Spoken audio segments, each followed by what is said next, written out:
Last year, runners-up in the Europa League final, and this year we're back once again. It all starts here, the draw for the group stage getting made today. We see the first for the draw once again. You see the first seeds that we've been drawn alongside here. The second seeds, third seeds, and fourth seeds as well. And to be honest, there are quite a few tough ones in both the third seeds and the second seeds we get. So we'll draw our first seeds out first, and we are going to be in Group E this year.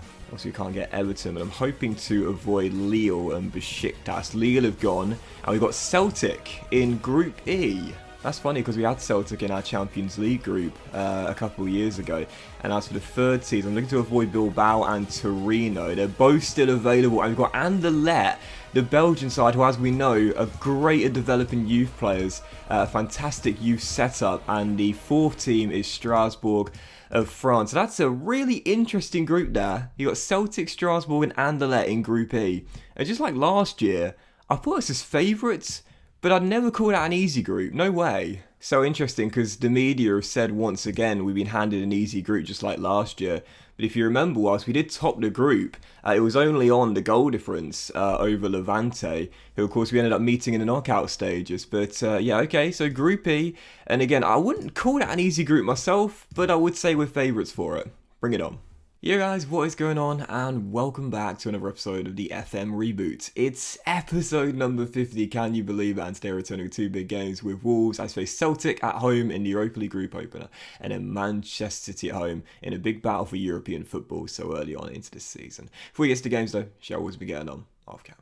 And before we do start today's episode off as well, I do want to say thank you for all the support on the series so far. Obviously, I was just as gutted as everyone else when the Fulham save came to an abrupt end, but I started this project in the hope the save would be just as fun, and it certainly has been on my end as well. I've really enjoyed the project. It's been so challenging, just like I felt it would be when we first began it, but that's really added to the difficulty of the save, but the enjoyment level, if I'm being totally honest as well, as annoying as it can be at times, it's really made it very enjoyable, knowing that the progress we're making, albeit very slowly, feels more rewarding, you know, based on the degree of the difficulty of the challenge. But it's been so fun. I've really got attached to this Wolves team, and yeah, thank you for all supporting the series so far. 50 episodes down, and we're not done yet, because I want a bloody trophy before we end the save off. So, of course, you saw the opening day in the last episode, goalless draw at home to Chelsea, then 4 games in off camera, all in the Premier League. And it's been a decent start for Wolves as well. 5 games into the season, 3 wins and 2 draws on the board, no defeats so far. We began our off camera one away on the South Coast against Brighton by 2-0. Francesco Viscardi scored just a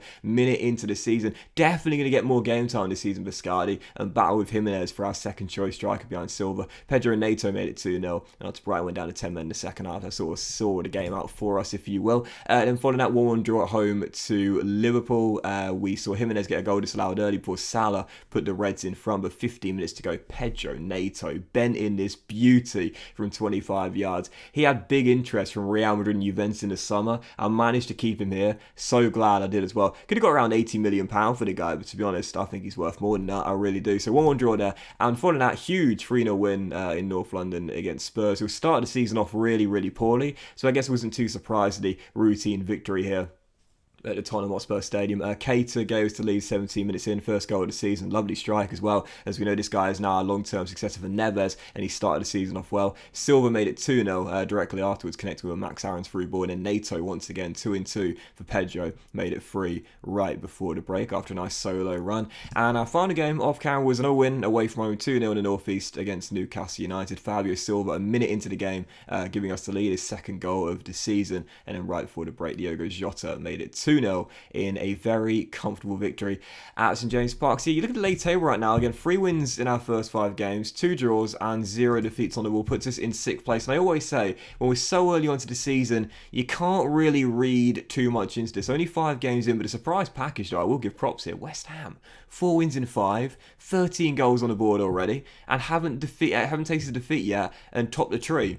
Crazy start. Now, real briefly, I will show you we have made a new signing as well, and you might have just seen another one coming in next season as well. Nicolo D'Alessandro managed to join us in August. Now, I actually completed this deal last season, but it didn't go through until this season, as he was under the age of 18 and therefore couldn't move country. But D'Alessandro came in for a cheap deal from Inter Milan for £5 million, and I just want more good youngsters to look out for in our under 18s and our under 23s as well. He looks pretty decent as a fullback slash centre mid. Nothing really jumps out at you too much, but he's got some good mental stats here, and could be alright in the future. And we have agreed another deal, and again, this deal I agreed last season, because when I signed him, he was only 16 years old. In fact, he might have been 15, thinking about it. Very young indeed, but this is a young left back at Ajax right now, and again, we agreed to sign him, but the deal won't go through till he turns 18 years old due to registration rules. But again, looks pretty decent, just a 17-year-old, and he'll come in at the end of this season or the start of next season, but again, he'll come in the summer. What was the fee we agreed with Ajax? 1.3 mil compensation deal. So there you go. So yeah, first game is going to be against Celtic, Europa League group. We had Celtic in our Champions League group 2 years ago, so it's funny to match up with them once again. And you know, when the group was drawn, said at the start of the episode, I feel we are favourites, but I don't think it's an easy group. I really don't. So heading into the game, right now we've got one player down. That's Max Aarons, who gashed his leg in training. Trincao is coming back from the torn knee ligaments, but won't play today. And also, I couldn't register 2 players to the Europa League this year due to squad registrations being too tight. As I said before, this is why homegrown players are so crucial. We only have 2. We only have 2 players that are homegrown and trained in the club right now. There's Fabio Silva and Morgan Gibbs-White. As we know, Miguel, Keita, Viscardi, Johan, you know, they'll become homegrown and trained as the years go by. But again, this is the reason why I tend to prioritise signing 18-year-olds and younger. Keep them in your team, don't loan them out, and they'll become homegrown and trained in your club. Really important if you don't get luck with youth intakes, like obviously I don't. So here's the game. It's 4-2-3-1 at Molineux. Unai's in goal before he's like Nuri, Big Chris, Johan, who's starting the season off quite well to be fair. He's doing alright. And Semedo at right back. Ward-Prowse and Forsby are through the middle, with Jota on the left, Nato on the right, and Buendia supporting Jimenez, getting a nod out top. On which Headington, better by Williams, McTominay, Jordao, Traore, and Silva as well. First of 2, it's Celtic Europa League group opener. Got to the final last year. Less said about what happened in the final, the better. But first game, let's start with a win. Come on, Wolves. Speaking of development as well, I'll show you his stats before the game against Manchester City. Keita had a very tough debut year in the Premier League. As Jota didn't pull the trigger and Ryan Fredericks makes a good tackle. That should have been 1-0. Cold feet from Jota. Yeah, Keita had a tough start last season to life in England, but this year, tell you what, he's developing really well indeed. So 4 minutes in, very fast start from Wolves here, putting the pressure on Celtic early as Christie heads clear. Well, Prowse wins it back though, and you can just tell an early goal is coming if we keep up this intensity. And oh, that is glorious, and that's why he had interest from Juve and Real Madrid. I want to see that on the 3D. So I think the biggest bid I got was around 70 million, with most paid up front and around 20 in instalments. And this is why I turned it down. This dude is worth way more than that. If we got 143 mil from Barca for Neves, don't need a second replay FM, then this guy's surely worth what, 100, 110 mil? Something like that. Pedro Neto, absolutely glorious strike. Best player of the season so far. And again, it's 24 years old. The kid's only getting better. What a strike. Corner, Wolves, JWP, whips in, and oh, Johan gets up and just couldn't win the aerial duel. Can't wait until he scores his first goal, man. But Jimenez will get his first of the season, but it's going to be disallowed through VAR. Line is not moving. I don't need a replay for that as well. I already knew that was offside. I often say it, like, if I can see it, then I definitely don't need a replay, you know, clearly offside and right decision. But very fast start from Wolves here, really taking the game to Celtic early and could be 2 or 3 goals up already. But here is the goal scorer, Nato, drifting from right to left. His dribbling and agility and balance is unbelievable. Shot blocked, easily caught. But when he gets going, he's like a Dama Traore with a better end product, you know. He's so good. Maybe not quite as quick, but really awesome talent when stepping in field to shoot. But anyway, right now it's all Wolves. Celtic just look absolutely shell-shocked. Nato picks it up just inside a half, and again, right on cue, here he goes, down this right-hand side, and holds onto the ball wisely. Back to Semedo, first time ball. Jimenez heads over. How are we only leading by 1? It's one of those games which is so frustrating to me when you're absolutely in control, yet you just can't find the more goals to add to your 1-goal lead. And as I always say, I'm never comfortable only leading by 1, regardless of how well we've played, regardless of how much better we may appear to be than our opponents. But as Jota makes it 2, that's what we were looking for. Right before the break, a little bit lucky that goal, we'll take it. Get a 3rd goal before the break and 2 in quick succession, and that will do it. I'll take off my starters at the break ahead of the Man City game on the weekend. Jimenez through to Nato down this right hand side. This season so far, he has looked almost unstoppable, and he could have got an assist to add to his goal. Jimenez shot well blocked. We should be home and dry already right now. Right, let's take off some stars. Forsby, who's on a booking, I'll take him off for McTominay, Buendia, and Forsby play practically every game. They'll both come off. And I think I'll leave my third sub for now, but yeah, at the moment in complete control. You know, I do wonder when Forsby's going to get that first goal. Obviously, I've talked about it. I'm not going to force it through. I want it to come organically and naturally. But he doesn't, to be fair, he rarely gets a chance. He's such a defence-minded player and barely gets forward. I think his best chance probably does come from a set piece. He is 6'2" after all, as we'll pop the ball out wide to Nato and now McTominay into Jordan. Lovely football, and Nato wraps it up. Too good, man. Too good. Again, the bids were from Real Madrid and Juventus, and I know he should be playing in the Champions League, but I don't know if I'd say he's our best player. I think Fabio Silva still is. But based on the way he ended last season, like, he's the reason we got into the final after his semi-final performance. He's so good. And I do think, like, Neves, at some point, I'll have to let him go. But not right now. Thinking about, again, how much he'd be worth in the current market. And, again, like, 70 mil is just far too low for a player of his quality that, again, is only 24. No, he's worth way more than that. But I'll do it though. Win in the opening night of the Europa League group. 3-0 the final score. Very comfortable victory. And again, I want to qualify with games to spare in this group as well. Very pleased with that. Off to a winning start. Last year again, beaten finalists. This is once again a route to the Champions League and a silverware possibility. So that's the perfect start. Pedro Neto has, I think it's 3 years left on his deal. Or, yeah, no, it's 4 years. Actually, 4 years left on his deal. And it will be 3.5 midway through the season. Obviously, that's how time works, mate. But yeah, 3 goals in 5. He's got an assist as well, and 2 in the Europa League on the opening night. So the interest has now dropped off from Juve and Real Madrid. And I don't feel pressure to offer a contract at this stage right now. But I think maybe in the season, possibly give him an even bigger bumper pay packet and try and get an optional extension of 1 or 2 years as well. And tie him down for, well, all of his prime years and all of his 20s too. He really is just absolutely brilliant. Leading Premier Division player. And again, I wouldn't say he's as good as Silva, but he certainly is one of the stars of the team. No doubt about that. And I mean, this is a bold statement. But speaking of Nato, we're gassing the kid up right now. My assistant says he prefers him to Neymar. He wouldn't swap him for anyone, even a Brazilian. I mean, to be fair, with Neymar at 32 right now, I don't think I'd do that either. Right now, with Nato's prime years ahead of him. Bold statement, but to be honest, I think I agree with that. So, moving on, second and final game. It is indeed Manchester City. And again, already a massive game here, just 5 games in. Both of us neck and neck right now. City currently beating us on goal difference in 6th. Obviously, as we know, last season, only 5th was good enough for Europa League due to Southampton and Everton winning the domestic cup. So, as we know, if we are to keep European football in Molineux, all of these big games here against the big boys count massively. So, heading into the game, a couple of changes from our win on Wednesday night. Unai's in goal. Back for is now Nuri, Eric, Johan and Semedo. Ward-Prowse and Forsby through the middle again. Traore on the left. Nato as usual on the right. And Buendia Sports Silva back in the team. On the bench, Henderson, Miguel, Williams, Cato. I have to show the development of this guy. Look at those arrows. Absolutely love it. This guy is developing so well after a tough year last year. And by the way, for Belgium, he plays left back. Jordan, Jota and Viscardi. The reason why that's significant is because obviously we were training him to play left back when we first signed him, and I abandoned the project to now have him playing as the CM to be the long-term successor for Neves. But Roberto Martinez says, no, Docs, you're right, mate. You're right. He's a left back. But I still think he should play centre mid. Anyway, second and final game, Man City at home. Massive one as we aim to remain unbeaten. Come on, Wolves. I really don't know who should be our starter alongside Johan, because obviously Johan's always going to be starting in the heart of our defence now, because this is too good of a wonder kid not to start practically every single game. He needs the game time to develop into a monster, and I said it, I think he will become one of the best centre-backs in the world if he gets the exposure he needs, plus the good training as well.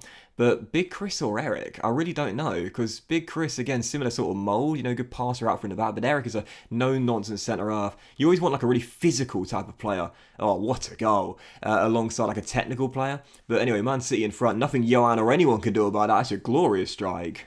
I have changed a couple of things in my instructions tactically heading into the season as well that I think have been beneficial.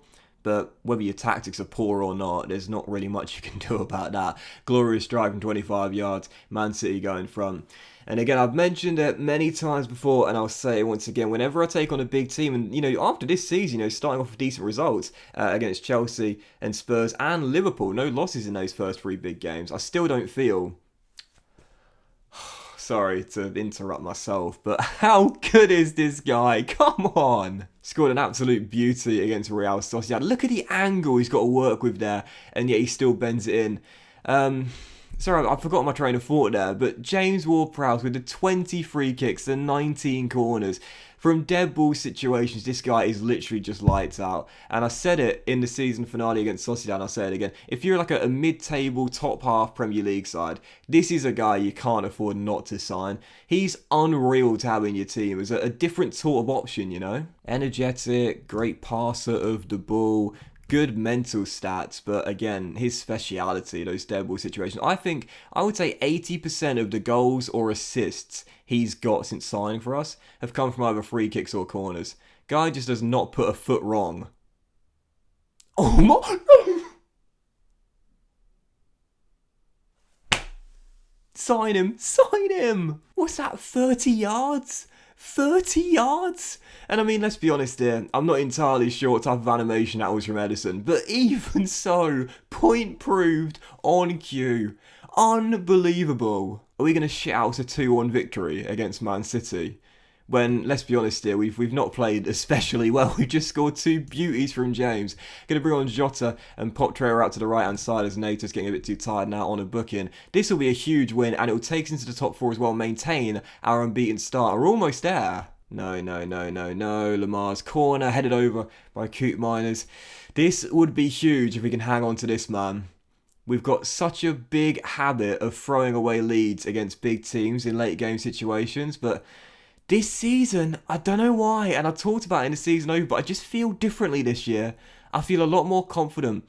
Even in the absence of Ruben Neves, I think we've grown as a team and gotten better, but City looking to disprove that. Pedro Porro down the right, cross block by Jota, gives it straight back to him. Tate, De Bruyne, crossing, Yohan away. Fucking love Yohan, I really do already. I just know he's going to turn into a monster as Silva picks up the ball, finds Traore off the bench, just to wrap it up. Straight at Edison, should have buried it. Every big battle we go into now has such more significance, knowing that, again, because of the domestic cup winners and English teams doing so well in Europe in this save, it's so much harder to maintain a European place, whether it be Europa League or Champions League. So when we take on the bigger teams that are better than us currently in the league, draws are very decent results, but wins are massive. We've got 2 minutes of stoppage time, and I'll be gutted if we throw this away. Come on. This is the year things change. I know it. Oh, God. No, not a VAR. Oh, please, no. Oh, God. Stoppage time, big game, big team, leading VAR. It's just expected now. Unai Simon could become a hero, but he's not going to. I just can't take it anymore. Well, to be fair, I mean, I'm not going to deny it. We would have shithoused this victory had we held on to it. There's no doubt about that when you look at the stats in the top left. But come on, game. Don't see us throw away the point as well in stoppage time. I would have taken a point pre-game, to be fair. It would keep us unbeaten. You know, decent result against one of the better teams in the division. I would have taken it pre-game. So, disappointed the way it's happened again. But, to be fair... Oh, please. No, how is that not... What this... Ref! Surely... Ref, come on. That was... Oh, it's going to take bloody forever now. Just get on with... Tell me, penalty or not. That's got to be a penalty. Surely. Why are you taking so much longer this time? That's got to be a penalty. Traore tripped in the area. Surely. Yes! Oh, God, who's taking it? Who's taking the penalty? Surely James on a hat-trick, right? Yeah, I see at the bottom left. Ward-Prowse. Oh, please. Bro, shithouse this victory for us with 3 goals from dead ball situations. Come on. Yes! 97th minute. I said in the season opener, this is the year things change. Things are different this year. And it definitely felt as though it wouldn't be when Man City won a penalty in stoppage time through VAR to level it. But... we certainly rode our luck, but Lord knows we'll take it. 97th minute, 2 penalties in stoppage time. I've said it before and I'll say it again. I do feel as though late goals in this year's FM, they're just a little bit too common, don't you agree? But even so, we'll certainly take it. 3-2 the final score. Definitely didn't deserve it, but Ward-Prowse's hat-trick from free kicks and penalties sums up who he is as a player. Absolutely buzzing start to the season. We maintain the unbeaten run. We're up to 4th in the table. There's a long way to go. But I'm buzzing with this start, man. Absolutely buzzing. Oh my god, I'm out of breath. But that was today's episode of the FM Reboot, guys. Big thank you for watching. Hope you've enjoyed it. If you have, then please do drop a like. What a dramatic one. And we'll come back in the very next episode, episode number 51. I think we'll do Strasbourg away. I quite like the idea of that. And then perhaps Derby or Crystal Palace. Both are newly promoted. I'm not entirely sure. Haven't faced the Rams in the series yet, so maybe those. Derby County and Strasbourg. Have a great day though, guys. Much love to you all. Things are different this year. Our fortunes are changing. And I'll see you in the next episode of the FM Reboot very soon. What a finish.